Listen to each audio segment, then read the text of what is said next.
அதிமுக திமுக சொல்லவே மாட்டான், அந்த விஷயத்துக்குள்ளே போக மாட்டான். ஆனால் நாம் தமிழர் கட்சி தொடர்ந்து முஸ்லிம் சிறைவாசிகளுடைய விடுதலை, அதாவது ஒரு அரசியல் ரீதியாக பொதுதளத்தில் இந்த சிறைவாசிகள் விடுதலையினுடைய முக்கியத்துவத்தை விரிவுபடுத்தியது. ஒவ்வொருத்தரும் ஒவ்வொரு இஸ்லாமியரும் சிறைவாசிகளுடைய விடுதலையே முக்கிய கடமையா நினைச்சுக்கிட்டு மனசுக்குள்ள ஊற வச்சது யாருன்னா நாம் தமிழர் கட்சி. ஏதோ இன்னைக்கு தேர்தல் வருது, அதனால இந்த சேப்பாக்கம், ஏன்னா சேப்பாக்கம் இளவரசருடைய கோட்டை இல்லையா, அதான் அண்ணன் சீமா எங்கட தகர்த்தி போறான்ற ஒரு பயம் இருக்கலாம். நேற்று கூட முஸ்லீம், அதாவது மஹல்லாக்கள் மாநாடு நடந்தது. முஸ்லீம் லீக் சார்பாக மஹல்லா மாநாடு நடந்தது. அந்த மாநாட்டில் முதல்வரும் உட்கார்ந்திருக்காரு.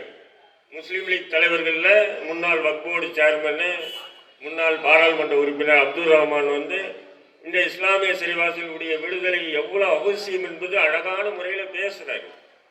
ஆனால் பேசி முடிச்சிட்டதுக்கு பிறகு 5 கோரிக்கைகள் மட்டும் நிறைவேற்றப்படும் என்று முதல்வர் சொல்லுகின்றார். அங்கு அந்த முஸ்லீம் லீக்கினுடைய தலைவர்கள் எல்லாம் அப்படியே அமைதியாக உட்கார்ந்துருக்காங்க. அந்த இடத்திலே முதல்வருக்கு முன்னாடி சொல்லி இருக்கணும், யோ நாங்க கேட்டது இஸ்லாமிய சிறைவாசிகள் விடுதலை, இது உன்னால செய்ய முடியுமா முடியாதா, இல்லைன்னா போட மயிலுன்னு சொல்லிட்டு என்ன பண்ணிருக்க. அந்த கூட்டணி விட்டு வெளியே வந்திருக்கையா, அந்த கூட்டணி விட்டு வெளியே வந்திருக்க. இன்னும் எத்தனை நாள் தான் கெஞ்சிட்டு இருப்பீங்க? உலமாக்களுக்கு ஓய்வூதியம், இந்த உருது பள்ளிக்கூடங்களுக்கு ஆசிரியர்கள், இதே திமுக ஆட்சியில் 380 உருது பள்ளிக்கூடங்களை மூடிய வரலாறு திமுக கிட்ட இருக்கு. 380 உருது பள்ளிகளை மூடிட்டாங்க. இப்ப அதுல பெரும்பான்மையான பள்ளிகள் எல்லாம் பிடிஏ கட்டுப்பாடுல இருக்கு. பேரண்ட்ஸ் டீச்சர் அசோசியேஷன் வச்சிருக்காங்கல்ல, அவங்களுடைய கட்டுப்பாடுக்கு போயிடுச்சு. எப்படி சீன் போடுறா பாருங்க. இத ஒரு முஸ்லீம் லீக் தலைவர்கள், அதுவும் மிகப்பெரிய தலைவர்கள், காதர் மதீன் முதல்வருடைய அந்த தாடியை பிடிச்சிட்டு, நீங்க இல்லைன்னா என் சமுதாயமே இல்லைங்க தமிழ்நாட்டில், அட பாதி,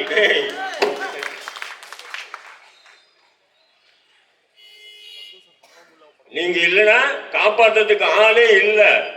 அப்ப கடந்த 10 ஆண்டுகள் அதிமுக ஆட்சியில முஸ்லீம் எல்லாம் தமிழ்நாட்டில் செத்தாடா போயிட்டாண்டே, உயிரோட இல்லையா, பொழைக்கலையா, போரா இல்லையா?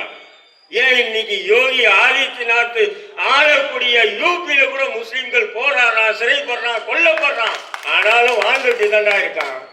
எத்தனை நாள் தான் உங்களுக்கு வேற அரசியலே இல்லையா? பாசிசம், பாஜக இதை காட்டி காட்டி காட்டி இந்த இஸ்லாமியர்களை இன்னும் பார்த்தீங்கன்னா கோழைகள் ஆக்கிட்டு இருக்காங்க.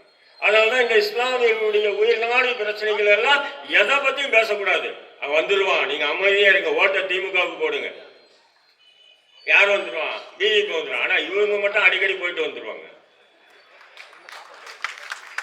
இங்க ஆகாஷ் பாஸ்கர் வீட்டுல ரைடு இல்லைன்னா முதல்வரே நிதி ஆயோக் கூட்டத்தில் போய் கலந்துக்கிட்டாரு. கலந்துக்கிட்டு அங்க போய் சொல்றாரு, 2047 இந்தியாவை மிகப்பெரிய வல்லரசு ஆக்கிறதுக்கு தம்முடைய முதல்வர் பிரதமர் தொலைநோக்கு பார்வையோடு செயல்படுறாருன்னு சொல்லி புகழாரம் சூட்டிட்டு வராயா இருந்தாலும், ஏன் இந்த இஸ்லாமிய தலைவர்கள் இதெல்லாம் படிக்க மாட்டீங்களா? இதே சீமான் சொல்லியிருந்தா அடுத்த நாளே போடுவோம், தலைப்பு செய்தியா போடுவோம். இது எந்த விதமான அரசியல்? அவர்கள் செய்யக்கூடிய ஊழலுக்கு மறைமுகமா பாஜகவுக்கு துணை போயிட்டு இருக்கானுங்க. ஆனா இங்க பாத்தீங்கன்னா ஒரு அரசியல் ரீதியா பேசணும்னா பிரதான எதிர்கட்சியில அதிமுக பத்தி பேச மாட்டான், பிஜேபி பத்தியே பேசுவோம். பிஜேபியை உண்மையிலே வளர்க்குறது யாருன்னு சொன்னா திமுக தாங்க சாட்சி, வேற யாரும் வளர்க்கல. இன்னைக்கு மஹல்லா மாநாடு போடுறாங்க. இதே அம்மாபட்டினத்துல 500 வீடுகள் சுமார் 4 தலைமுறையாக இருந்த 500 வீடுகளை புல்டோசர் வச்சு இடிக்கும் போது இந்த மஹல்லா மாநாடு போட்டு முதல்வரை கூப்பிட்டு கோரிக்கை வச்சிருந்தீங்கன்னா நானும் கை தட்டி பாராட்டுவையா? இதே அனகாபுத்தூர்ல காகித மில்லத் நகரில் 500க்கும் மேற்பட்ட இஸ்லாமிய வீடுகள் இடித்து தரைமட்டமாக்கப்படும் போது நீ இந்த மஹல்லா மாநாடு போட்டு முதல்வரை வச்சு கூப்பிட்டு தான் பாராட்டி இருப்பையா? அப்பெல்லாம் அமைதியா இருந்துட்டீங்க, சைலண்ட் மூட்ல. இப்போ தேர்தல் வருது, என்ன 2 சீட்டு 3 சீட்டு.